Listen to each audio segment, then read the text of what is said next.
मंजिलें बड़ी जिद्दी होती हैं, हासिल कहाँ नसीब से होती हैं, मगर तूफान भी हार जाते हैं जहाँ कश्तियाँ जिद पर अड़ी होती हैं। Hello friends, I am doctor Manju Gaur, life skills coach.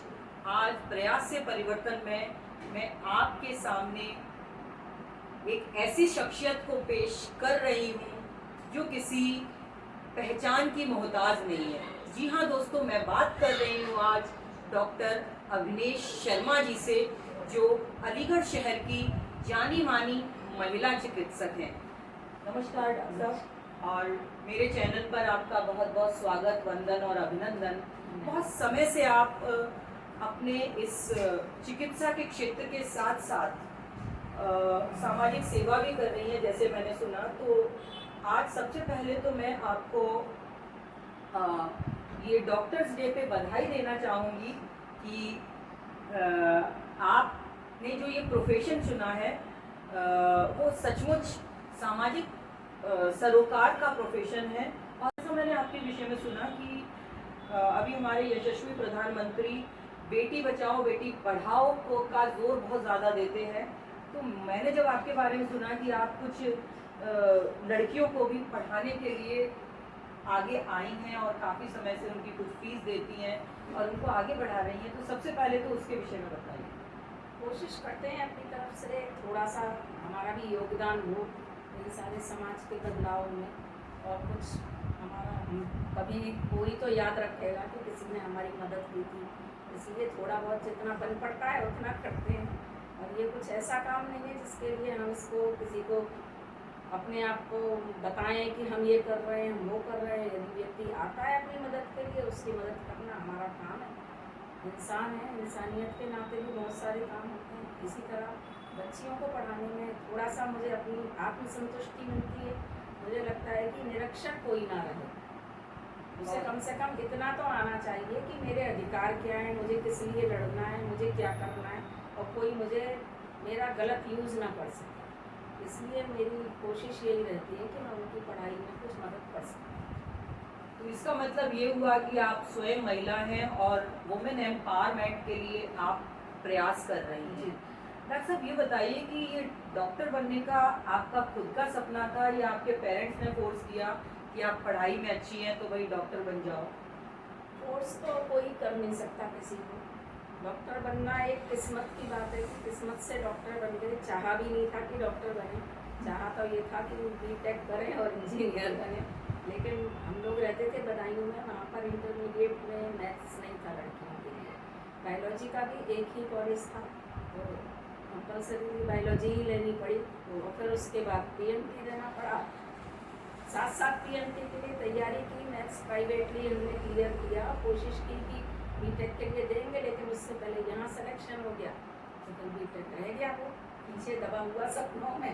और ये चल पड़ी किस्मत की गाड़ी। अति सुंदर, मतलब कि आप डॉक्टर बाई चांस बनी जी। लेकिन बाई चांस को आपने फिर ऐसा पैशन बनाया कि नहीं, यदि मैं इस काम तो जो करना है परफेक्शन के साथ ही करना इस है। फील्ड में यदि आ गई हूँ तो फिर यहाँ पर भी मुझे अपने झंडे गाड़ देने हैं, और वो आपने गाड़े हैं, आप लगातार कार्य कर रही हैं। एक और रोचक बात जो मुझे आपकी पता लगी कि आप इस प्रोफेशन के साथ आपका एक और पैशन भी है, कविताएं लिखना। जी। तो वो आप कैसे कर लेती हैं? इतने बिजी स्केड्यूल से आप कैसे उस टाइम को चुरा के ये अपनी कविता लिखने वाला पैशन पूरा करती हैं? मरीज होते हैं, उनकी अपनी घटनाएं होती हैं जो दिमाग में एकदम से क्लिक कर जाती हैं। और कभी कभी रात को हम लोग जाते हैं पेशेंट देखने के लिए, पेशेंट को थोड़ा टाइम लगता है, वो कभी दवा ले रहा है, कभी ड्रिप लग रही है, उस बीच में समय मिलता है तो हम लिख लेते हैं। तो आजकल तो इतना सहूलियत हो गई है, फ़ोन है, कागज़ पेन की भी ज़रूरत नहीं है। पहले कागज़ पेन सिरहाने रख के सोते थे, दिमाग में रात को आया लिख लिया, अब फ़ोन में लिख लेते हैं। तो जहाँ चाह वहाँ राह। सही बात है कि भाई आपको करना है तो करना है। तो आपने इस तरह से आपने समय निकाला कि मरीजों की समस्याओं को कविताओं के ताने बाने में बुन देती हैं। तो एक डॉक्टर का स्वीट नेचर होना बहुत ज़रूरी है। सॉफ्ट स्पोकन तो मतलब डॉक्टर का होना आवश्यक ही है, क्योंकि अच्छे एक प्लीजिंग पर्सनालिटी से जब जब मरीज मिलता है तो आधी बीमारी तो आपकी वैसे ही ठीक हो जाती है।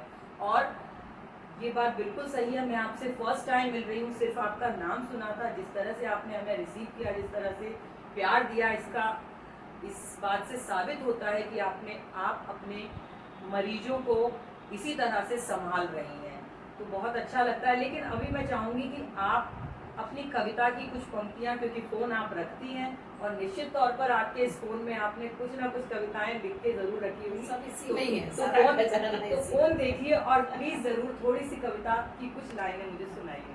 सुनाती हूँ कि एक जो रिसेंटली लिखी गई है उसी कविता को सुनाती हूँ। जी जी डॉक्टर। कुछ मरीज होते हैं जो हमेशा उनके अंदर जिजीविषा बहुत ज़्यादा होती है, हमेशा उनकी जीवन शक्ति बहुत ज़्यादा होती है, बीमारियों में भी नहीं घबराते। उन्हीं को देखते हुए ये लिखी गई है। तिमिर से कैसी शिकायत, तिमिर से कैसी शिकायत, एक आस जिससे वो बंधी। तिमिर से भी हमें आस बंधी होती है कि कभी सूरज निकलेगा, इसे अंधेरा छटेगा, इसीलिए लिखा है तिमिर से कैसी शिकायत, एक आस जिससे वो बंधी। आएगा सूरज यहीं कल, आएगा सूरज यहीं कल, जिस नभ से रात है बंधी। चांदनी को फिर बिछाकर रात फिर सो जाएगी। रात बहुत खुश होती है कि आज मैंने चांदनी बिछाई है, लोग खुश होंगे इसको देख देख कर। चांदनी को फिर बिछाकर रात जब सो जाएगी, धूप का लेकर दुशाला फिर अरुणिमा छा जाएगी।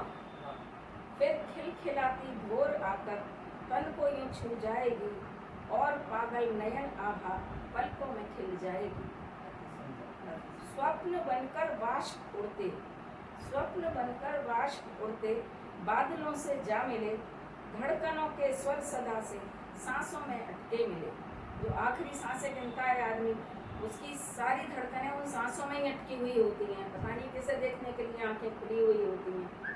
और फिर कभी कभी वो मुस्कुरा उठता है ये सोचकर, फिर खिलेगा नभ पे सूरज ले नई एक रागनी, फिर खिलेगा नभ पे सूरज ले नई एक रागनी, फिर प्रभाती के स्वरों में जी उठेगी स्वरागनी। यही कुछ इस तरह के ही भाव होते हैं जो हमारी कविताओं में उतरते चले आते हैं। बहुत सुंदर।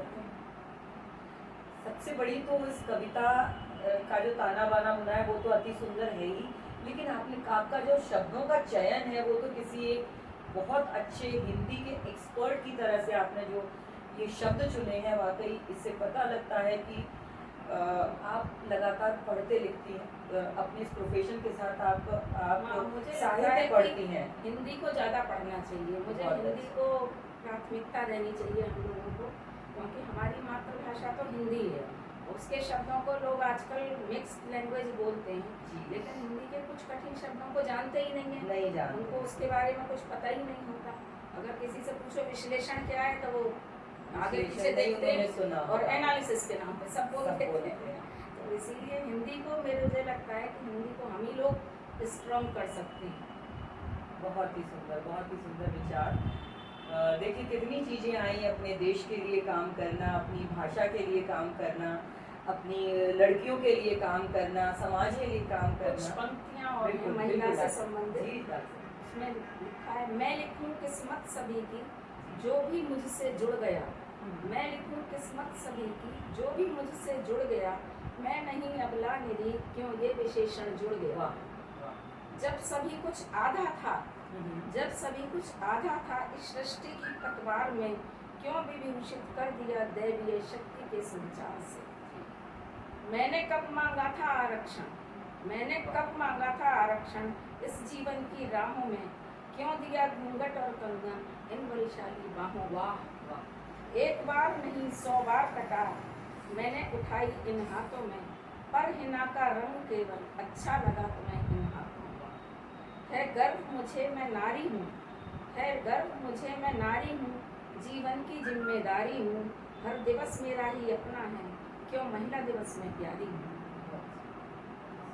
इसी तरह के कुछ भाव हैं जो कभी कभी उतर आते हैं शब्दों में और कविता बन जाती है। आज वाकई आपको सुनकर मेरे तो रोए खड़े हो रहे हैं कि एक डॉक्टर इतनी अच्छी कविताएं लिख सकती हैं, एक हिंदी में इतनी पारंगत हो सकती हैं। बहुत ही अच्छा लगा और मैं धन्य हो गई कि आप जैसी शख्सियत से मैं आज मिल पाई।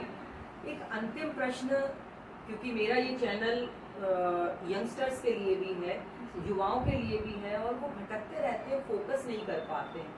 तो डॉक्टर बनना एक हंसी खेल नहीं है, इसके लिए बहुत लगन, बहुत मेहनत, डेडिकेशन और सिंगल माइंडेड फोकस होना ज़रूरी होता है। तो मेरे बच्चों को ये बताएं कि वो कैसे फोकस करें, या तो वो डॉक्टर बनना चाहें, इंजीनियर बनना चाहें, कुछ भी बनना चाहें, तो एक उसका सक्सेस मंत्र फोकस ही है। तो वो पढ़ाई पर फोकस कैसे करें, या आप जब पीएमटी में सिलेक्ट हुई थी तो आप कितना पढ़ती थी और कैसे पढ़ती थी? पढ़ाई तो हम ज़्यादा नहीं करते थे। जी जी जी यानी फोकस रहती थी पढ़ाई, तो किताब दिन में लेके तो बैठे रहना। सामाजिक उनमें ही रहते थे। जी हाँ जी हाँ। क्योंकि यहाँ हमारे मदर फादर जो थे वो अपने काम में लगे रहते थे, हम अपने काम में लगे जी, रहते थे। जी, लेकिन पढ़ाई जो होती थी वो रात में ही होती थी, एकाग्रता के साथ। जी। रात को यदि 3-4 घंटे मिल जाएं 12 बजे से 4 बजे तक, या कुछ लोगों को सुबह मिल जाते हैं 2 बजे से लेकर 6 बजे तक, उन 4 घंटों में जो पढ़ाई होती है सिर्फ वही साथ देती है, बहुत। और कोई पढ़ाई हमें तो आज मुझे तो नहीं लगा कि साथ देती है।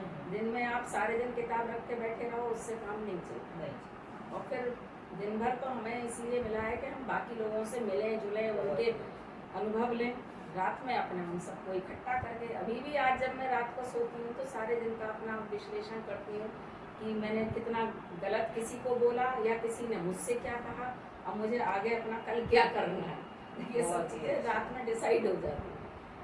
जब आप रात में व्यवस्थित होके सोएंगे तो सुबह आपकी सुबह बहुत फिर इजी हो कार्यशैली जाएगी। बिल्कुल बहुत आसान बिल्कुल। रहती है, फिर ये नहीं हौच-पौच नहीं है, इधर भी भाग रहे हैं उधर भी भाग रहे बहुत हैं। ही अच्छा।